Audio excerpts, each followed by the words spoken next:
बूढ़े भक्त और भगवान की अनोखी कहानी।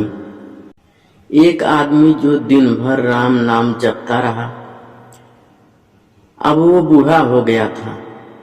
बूढ़ा ही नहीं हुआ था बल्कि इतना कमजोर हो चुका था कि अपनी जगह से बिना किसी सहारे के उठ भी नहीं पाता था।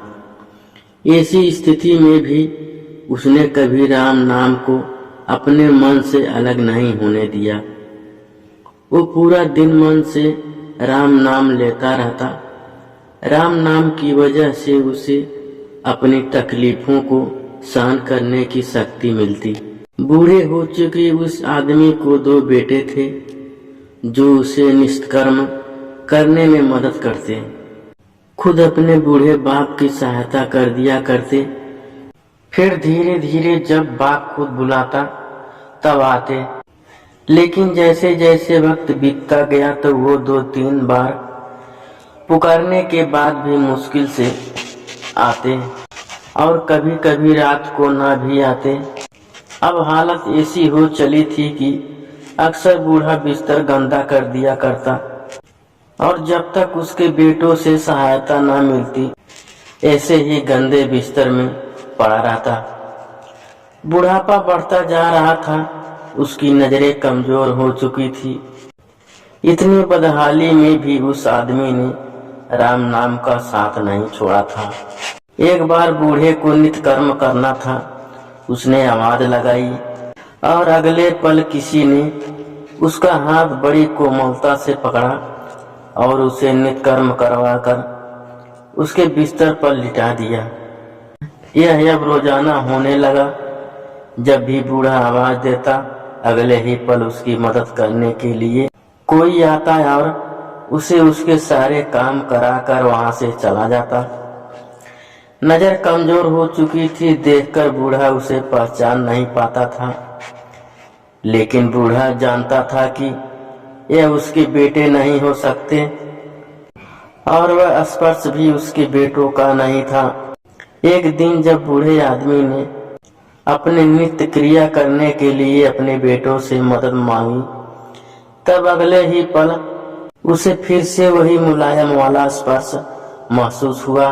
सारा काम खत्म करने के बाद बूढ़े आदमी ने उस व्यक्ति का हाथ पकड़ लिया और उससे पूछा, सच सच बताओ, आखिर तुम हो कौन?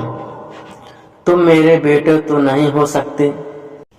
बूढ़े के सवाल के साथ उसके कमरे में बहुत तेज रोशनी हुई और प्रभु ने अपने दिव्य अवतार में वहां पर दर्शन दिए। किसी भी वस्तु को बड़ी मुश्किल से देख पाता था, वही बूढ़ा भगवान के दिव्य रूप को स्पर्श रूप से देखने में समर्थ हो गया। जिस भगवान का नाम वह पूरा जीवन लेता रहा, उसे अपने पास पाकर बूढ़ा उनके चरणों में गिर पड़ा और बोला, भगवान मैं धन्य हो गया जो आपने मुझे साक्षात दर्शन दिए। लेकिन भगवान मैं बहुत शर्मिंदा हूँ क्योंकि मैंने आपसे मेरे नित्य कर्म करवाए। भगवान ने कहा, मेरे लिए सारे काम एक जैसे हैं। अगर वह काम मुझे अपने भक्तों के लिए करना पड़े तो मुझे सभी कामों में खुशी मिलती। बूढ़े ने हाथ जोड़ते हुए भगवान से कहा, लेकिन भगवान आप यह सब करने के बजाय मुझे मुक्ति ही क्यों नहीं कर देते? क्या आपके दर्शन मात्र से मेरी मुक्ति संभव नहीं है? यह सब प्रारब्ध की वजह से है। तुम्हारा प्रारब्ध बहुत कठिन है। अगर मंद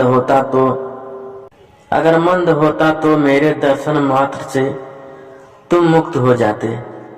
मैं चाहूं तो तुम्हें अभी मुक्त कर सकता हूं, लेकिन फिर अगले जन्म में तुम्हें प्रारब्ध को भोगने के लिए आना पड़ेगा। इसीलिए मैं तुम्हें खुद तुम्हारा प्रारब्ध काटकर मुक्त करवाने के लिए सहायता कर रहा हूँ। भगवान ने कहा। इतना बोलकर भगवान वहां से अंतर्ध्यान हो गए। कुछ महीने और काफी तकलीफ भोगने के बाद आखिरकार उस बूढ़े आदमी को मुक्ति मिली।